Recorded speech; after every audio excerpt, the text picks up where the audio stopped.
Завтра, 5 октября, Республика Адыгея отметит 28-ю годовщину со дня своего образования. И сегодня, в канун этого праздника, мы хотим вспомнить, как в начале 90-х годов она делала свои первые шаги к обретению статуса равноправного субъекта Российской Федерации. Республика Адыгея была и остается территорией стабильности и спокойствия для всех национальностей, живущих в ней. Исторический акт обретения государственности, свершившийся в 1991 году, прошел мирно и благополучно благодаря сплоченности и ответственности народов, живущих в нашем субъекте федерации. Как сегодня, спустя годы, видятся эти события? Об этом наш материал с участием депутата первого созыва Государственного совета Хасе Республики Адыгея Кадыра Чале. Он был в числе 100 депутатов первого парламента, которые стояли у истоков нашей молодой республики. Беджанов, генеральный директор Итальянского полиграфического объединения Адыгеи, Мурат Асокин, полковник в отставке, помощник военного комиссара Республики Адыгея был, Цей Асланби, директор кондитерской фабрики, Семенов, старший преподаватель Адыгейского государственного института, Симатов, бывший первый секретарь Московского горкома партии, Жане Аскер, Схаляха Албачир Адшесович. Выдающийся человек, и его нельзя не уважать. Это был парламент титанов, вспоминает депутат Верховного Совета Республики Адыгея Кадыр Чале. По своему профессионализму, личностной наполненности, гражданской ответственности то была, что называется, социальная элита Адыгеи. Врачи, преподаватели, инженеры, аграрии, журналисты, производственники, юристы – эти люди представляли ядро управленцев и признанных специалистов всех отраслей и сфер деятельности. Каждый из них в полной мере осознавал масштаб, роль и значение судьбоносного для своей малой родины момента, участником которого он стал. Ведь тогда свершился беспрецедентный исторический акт. Один из древнейших народов Кавказа впервые в своей многовековой летописи обрел государственность. Этому предшествовала кропотливая подготовительная работа, вспоминает Кадыр Чале.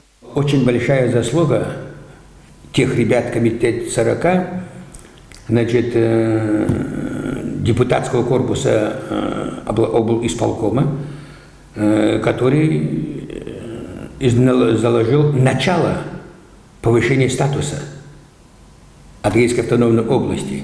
А уж после этого уже события развивались таким образом. Уже 3 июля 1991 года Верховным Советом РСФСР был принят закон о преобразовании Адыгейской автономной области в Советскую Социалистическую Республику Адыгея в составе Российской Федерации. Потом на основании вот этого закона 3 июля, 23 сентября 1991 года был закон принят там же в Верховном Совете, Президиуме Верховного Совета РСФСР, закон о порядке и сроках проведения выборов одновременно президента и парламента Республики Адыгея. И 22 декабря эти выборы состоялись. Самого Кадыра Чале к тому, чтобы баллотироваться в депутаты, подвигло обращение его земляков.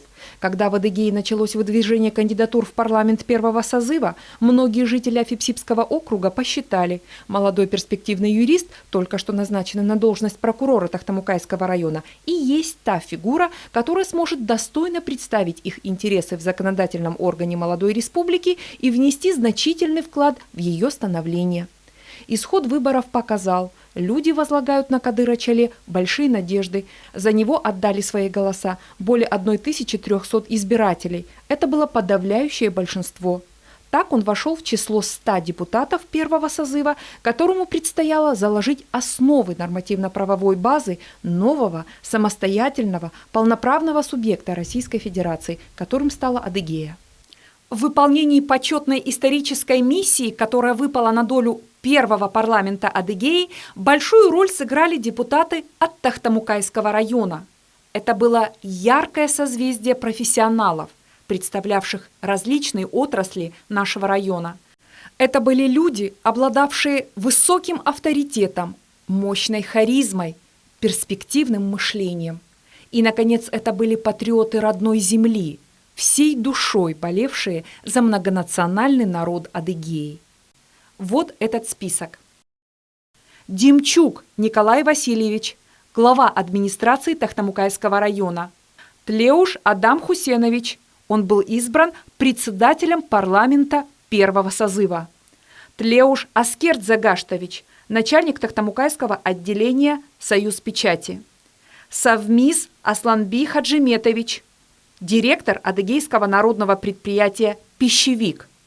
Чермит Мос Ибрагимович, директор малого предприятия «Энемское». Пшидаток Ризо Хамидович, старший оперуполномоченный Тахтамукайского РОВД. Мальков Анатолий Иванович, директор средней школы номер 25 поселка Энем. Мирза Дзепш Рамазанович, заведующий агропромышленным отделом республиканской газеты «Адыгамак». Хатит Адам Мосович, заместитель директора Адыгейского консервного комбината. Маслиев Евгений Петрович, генеральный директор многопрофильной народной фирмы «Термизол». Чухо Валерий Асланович, директор многоотраслевого предприятия «Энергосвязь». Калакуток Асланчери Ахирович, начальник участка ПМК номер 3 Краснодар-Водстрой. Уджухо Кемал Баричевич, звеньевой арендного звена совхоза имени Хакураты. Чале Кадыр Хамидович, прокурор Тахтамукайского района. Эти 14 человек влились в передовую депутатскую сотню Адыгеи, сотню, под законотворческим началом которой стартовала новая страница летописи нашего региона. Этот корпус депутатский, 100 человек, оказался очень мудрым. В конце концов, чтобы принять основной документ, закон Конституции Республики Адыгея, главный закон. Мы воевали, мы спорили. Друг с другом. Ну, естественно, но ни один человек плохим никого не называл. Просто шла, значит, очень хорошая, плодотворная парламентская работа. Именно этот корпус, депутатский корпус, смог принять первых 3 главных атрибута любой власти – гимн, флаг и герб, без которых нельзя было подписать федеративный договор. И тогда Джаримов и Тлеуш, который избран был председателем парламента, улетели в Москву для подписания федеративного договора, потому что нужно было выставить гимн, флаг и герб. Так состоялся субъект Российской Федерации под номером 01. Рождение республики проходило в общероссийском контексте коренной смены основ общественно-политической и экономической жизни страны. Все эти системные процессы проецировались и на отдельно взятой территории новейшей России, частью которой была и Адыгея. Вот узловые даты, события и этапы образования республики. Историческая справка. 12 июня 1990 года. Принята Декларация о государственном суверенитете РСФСР. 5 октября 1990 года. Решением внеочередной сессии Адыгейского областного совета народных депутатов государственно-правовой статус Адыгейской автономной области повышен до уровня Адыгейской автономной Советской Социалистической Республики в составе РСФСР. 3 июля 1991 года. Верховным Советом РСФСР принят закон о преобразовании Адыгейской автономной области в Советскую Социалистическую Республику Адыгея в составе РСФСР. Адыгея стала самостоятельным и полноправным субъектом Российской Федерации. 22 декабря 1991 года состоялись выборы депутатов Верховного Совета и президента Советской Социалистической Республики Адыгея. 5 января 1992 года в результате повторного голосования избран первый президент Республики Адыгея. 17 марта 1992 года созвана первая сессия Верховного Совета Советской Социалистической Республики Адыгея.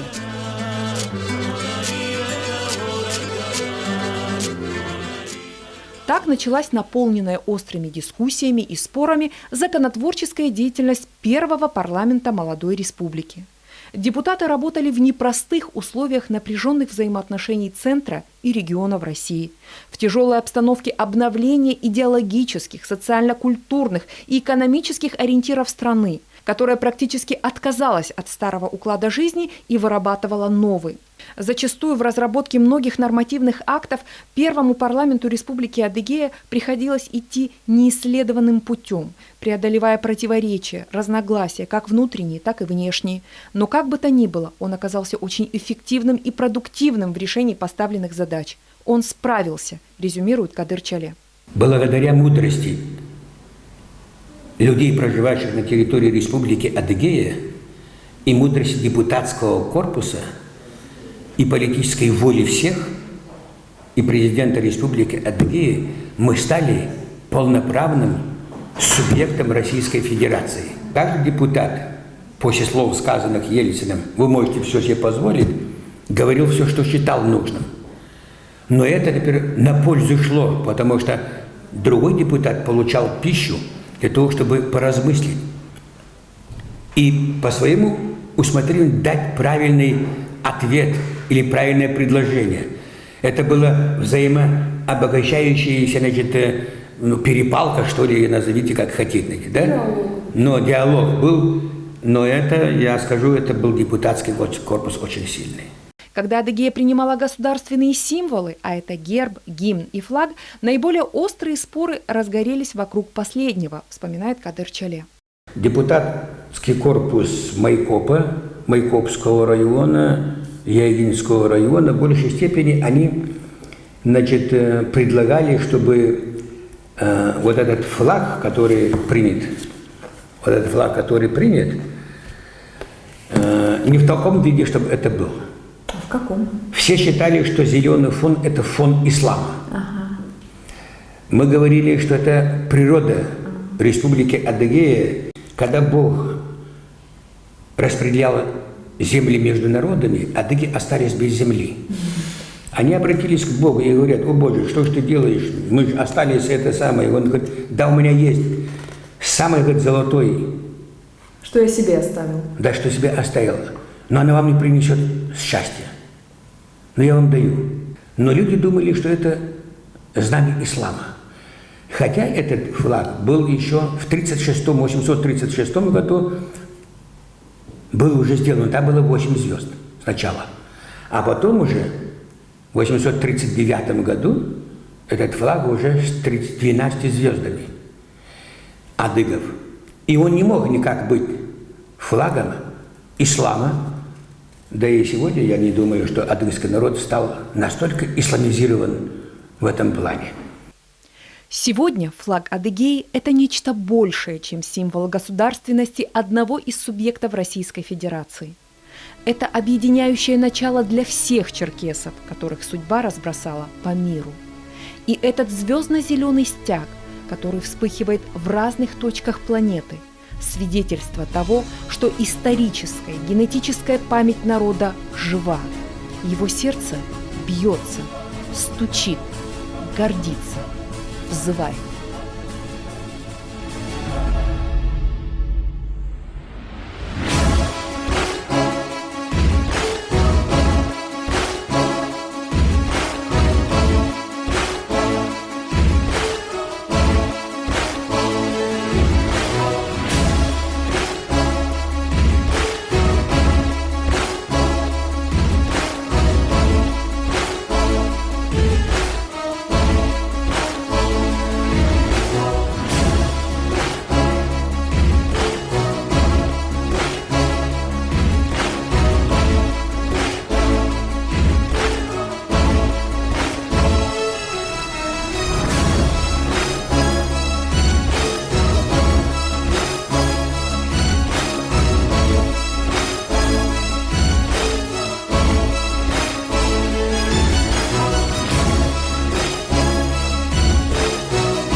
Сегодня государственными языками Республики Адыгея являются русский и адыгейский.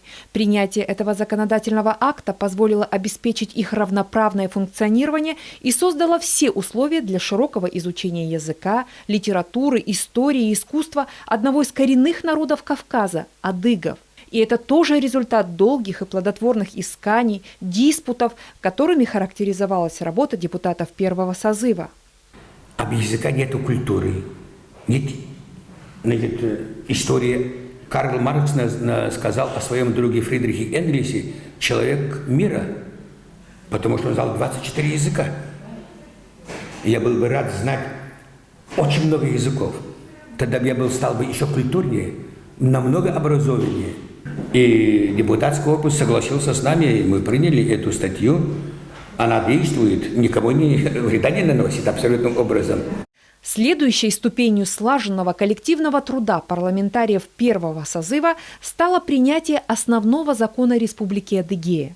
Это произошло 10 марта 1995 года. Документ отразил главные положения конституционного строя субъекта федерации, правового статуса личности, регламентировал деятельность Государственного совета Хасса, главы Республики Адыгея, исполнительной власти, органов местного самоуправления, судебной власти, прокуратуры.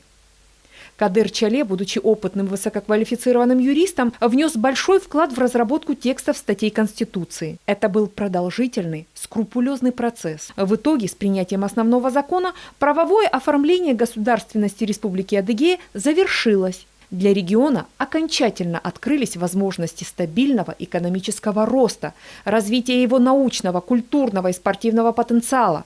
Начали выстраиваться деловые, партнерские и взаимовыгодные связи с другими субъектами федерации на условиях равноправия и открытости. Все это предоставило народам Адыгеи, представителям всех национальностей, проживающих на ее территории, новые пути самореализации и самоопределения. И начало этим созидательным процессом положили депутаты-первопроходцы. Итак, депутаты, на них величайшая ответственность. Величайшая ответственность. Потому что принятый закон, который не работает, мертвый закон, он больше вреда приносит. А если он проработан политически грамотно, экономически проверен полностью, приживется ли этот закон во всех субъектах Российской Федерации? И тогда, когда, например, мудрость и, значит, знание своего дела победит, и закон восторжествует, и когда, например, все народы, каждый человек говорит, да, это великий, хороший закон, тогда, например, он работает, и страна будет жить хорошо. В этом году республике исполняется 28 лет. В потоке исторической вечности этот временной отрезок не более чем миг, мгновение. Но для целого поколения молодежи, которое родилось и сформировалось в условиях государственного суверенитета Адыгеи, это целая жизнь. И она состоит из колоссальных инвестиционных проектов, новейших транспортных развязок, современных жилищных комплексов, гламурных бутиков, роскошных автосалонов с мировыми брендами, международных спортивных турниров, ярких фестивалей. Сегодня все это реальность, но когда-то было мечтой, которая двигала отчаянной и патриотичной горсткой людей разных национальностей, желавших, чтобы на древней земле адыгов навсегда поселилось благополучие, чтобы регион открыл новую главу своей новейшей истории побед и свершений. Эту историю созидания уже 28 лет пишет многонациональный народ Адыгеи. Одна большая семья, живущая под небом России. Всем вместе нам и впредь предстоит оберегать наследие прошлого, созидать в энергичном ритме настоящего и творить фундамент жизни для будущего. Во имя грядущих поколений. Фатима Кубова, Василий Дорошенко, Нурбит Леуш, Фатима Китариева, Муниципальные вести, Тахтамукай.